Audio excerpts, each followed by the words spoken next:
एक तरफ जहां पंजाब हरियाणा के कुछ किसानों ने दिल्ली की सीमाओं पर नए कृषि कानूनों के विरुद्ध विरोध प्रदर्शन के नाम पर अराजकता फैला रखी है, तो वहीं कुछ विपक्ष समर्थित किसान यूनियनों ने इन कानूनों के प्रति नकारात्मक माहौल बना दिया है। लेकिन दूसरी ओर अब इसी मुद्दे पर तगड़ी प्रतिक्रियाएं भी सामने आने लगी हैं। कृषि बिलों के समर्थन में महाराष्ट्र, हरियाणा और उत्तराखंड के किसानों का समूह खड़ा हो गया है। इन्होंने दिल्ली में केंद्रीय कृषि मंत्री नरेंद्र सिंह तोमर से मुलाकात कर बिल पर अपनी खुशी जाहिर की है। ये चाहते हैं कि किसी भी कीमत पर मोदी सरकार कुछ अराजक तत्वों के दबाव में न आए और कृषि कानूनों को रद्द करने के विषय में तो सोचे भी मत, वरना वो लोग खुद ही विरोध प्रदर्शन करने लगेंगे।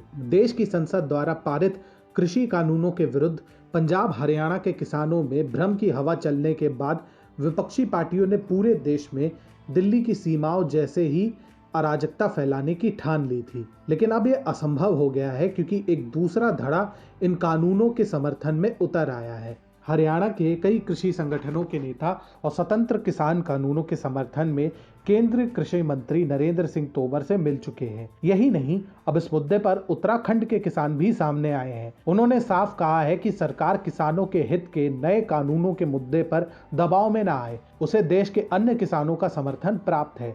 किसानों से मुलाकात के बाद पत्रकार वार्ता में नरेंद्र सिंह तोमर ने कहा, आज उत्तराखंड के किसानों ने कृषि कानूनों को समर्थन देते हुए मुझसे मुलाकात की है।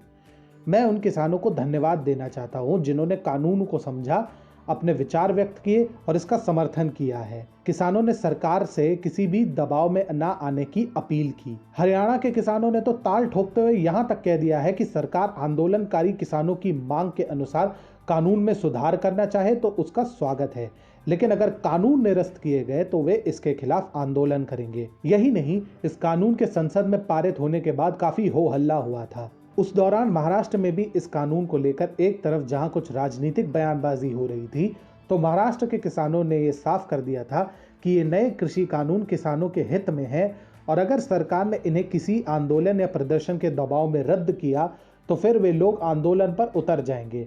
महाराष्ट्र की महाविकास आघाड़ी सरकार ने ऐलान किया था कि यह कानून प्रभावी नहीं होगा, तो भी शेतकारी संगठन ने उद्धव सरकार के विरुद्ध आंदोलन की बात कही थी। इसके अलावा उत्तर प्रदेश के किसानों को लेकर भी भ्रम फैलाया जा रहा है कि वे भी इस नए कानून से नाराज हैं, पर यह हकीकत नहीं है। पश्चिमी उत्तर प्रदेश के कुछ किसानों को राजनीतिक साजिश का शिकार बनाया जा रहा है। इसके अलावा पूरे प्रदेश के किसान आंदोलन की बजाय अपने खेतों में खुशी खुशी नए फसल की तैयारियां कर रहे हैं, जो कि कुछ राजनीतिक दलों को अब बहुत ज्यादा चुभ रहा है, क्योंकि उत्तर प्रदेश को राजनीतिक पार्टियों ने हमेशा ही एक प्रयोगशाला के रूप में इस्तेमाल किया है।